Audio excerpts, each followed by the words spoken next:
Hi friends, मैं हूं मनीष कोठारी और आप देख रहे हैं ZFunds। The success of a financial advisor is dependent on the satisfaction of his clients or investors।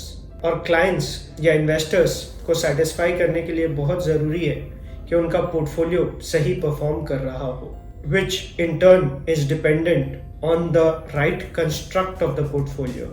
आज हम देखेंगे कि पोर्टफोलियो कंस्ट्रक्शन के टाइम किन सब बातों का ध्यान रखना चाहिए। इसके लिए we have divided portfolio construction into a few steps and we have used a few examples.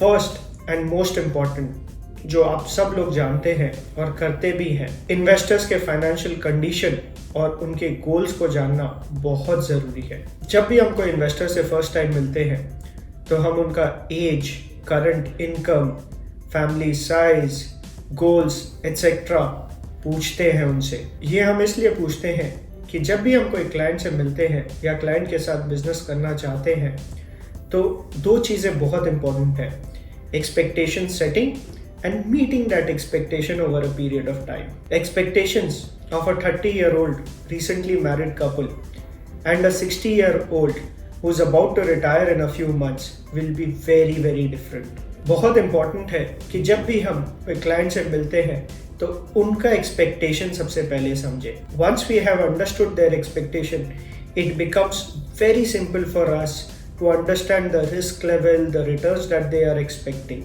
This will give us a clear understanding कि क्लाइंट को हमें इक्विटी प्रोडक्ट सजेस्ट करने हैं या डेट प्रोडक्ट्स और अ मिक्स ऑफ दीज टू। तो इसको यही एग्जाम्पल के साथ समझते हैं। The 30-year-old young married couple has two goals. One, next 3 years के लिए उन्हें हर साल एक फॉरेन हॉलिडे करना है, and second, they want to save for their old age। मान लीजिए कि ये कपल आपके क्लाइंट है, तो इनका पोर्टफोलियो आप कैसे कंस्ट्रक्ट करेंगे? इसके लिए my suggestion is to break the portfolio into two parts, short term and long term। उनका short term goal है कि अगले 3 साल के लिए उन्हें हर साल एक फॉरेन हॉलिडे चाहिए, एंड लॉन्ग टर्म गोल है कि उन्हें अपने ओल्ड एज के लिए कुछ सेविंग्स करना है। तो हॉलिडे जो उनका शॉर्ट टर्म गोल है उसके लिए you may suggest them liquid और आर्बिट्राज फंड्स। ये दोनों ऑप्शंस ही लो रिस्क ऑप्शंस है और शॉर्ट टर्म में बहुत ज़्यादा वॉलेटाइल भी नहीं होंगे। सेकेंड, जो उनका लॉन्ग टर्म गोल है which is to save money for their old age or retirement। Let's assume that this goal is about 30 years away। तो इसके लिए we can look at equity as an investment option। इसको और detail में हम next step में देखते हैं। उससे पहले let's look at this other example जहाँ पे हम एक 60-year-old about to retire person के लिए पोर्टफोलियो कंस्ट्रक्ट करना है। तो क्या आप इन्हें भी वही एडवाइस करेंगे जो कि आपने ये 30-year-old young couple को एडवाइस किया है? नहीं।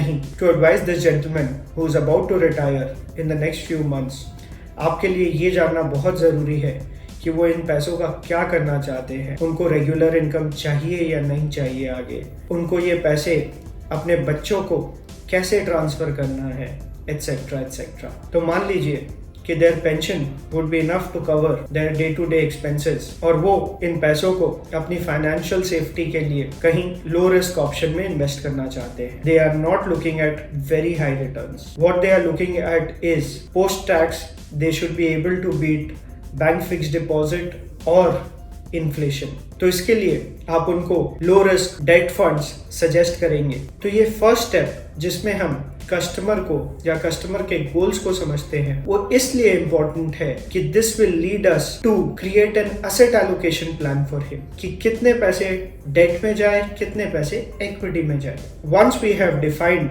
His asset allocation plan, we come to the next step जिसमें हम ये देखते हैं कि within the defined asset allocation हम कौन कौन सी कैटेगरीज के फंड्स इंक्लूड करेंगे उनके पोर्टफोलियो में। Let's understand this through the two examples we have used earlier। In the first example, a young 30-year-old married couple wanted to save for holidays for the first 3 years, जिसमें कि हमने देखा कि we will suggest them debt or arbitrage funds। Within debt funds हम उनको क्या suggest कर सकते हैं? For the money that they need in the first year for their first international holiday, मेरा सजेशन है कि आप उनको लिक्विड या ultra short term fund suggest करें। लिक्विड और ultra short term debt funds are extremely low risk and they generate returns higher than bank fixed deposits। इसकी और एक बहुत ही खास बात है, आप अगर आज रिडीम करते हो तो कल आपके अकाउंट में पैसे आ जाएंगे, which means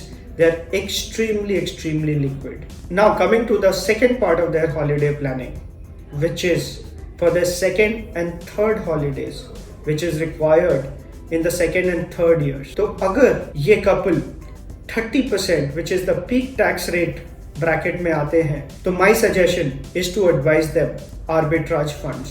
arbitrage funds liquid या ultra short term funds के comparison में returns थोड़ा low generate करते हैं, but इसमें tax rate applicable tax rate भी बहुत low है। for the second and third year debt funds में applicable tax rate will be 30%, whereas in arbitrage fund the applicable tax rate would be only 10% if the gains is greater than 1 lakh rupees। तो अगर इस case में capital gain less than 1 lakh rupees है तो उनका कोई tax नहीं लगेगा और post tax returns in arbitrage funds will be much higher than debt funds। For the same couple, if we look at their second goal, which is to save for their retirement, which is 30 years away, my advice is to suggest him a diversified portfolio spread across large, mid and small cap companies।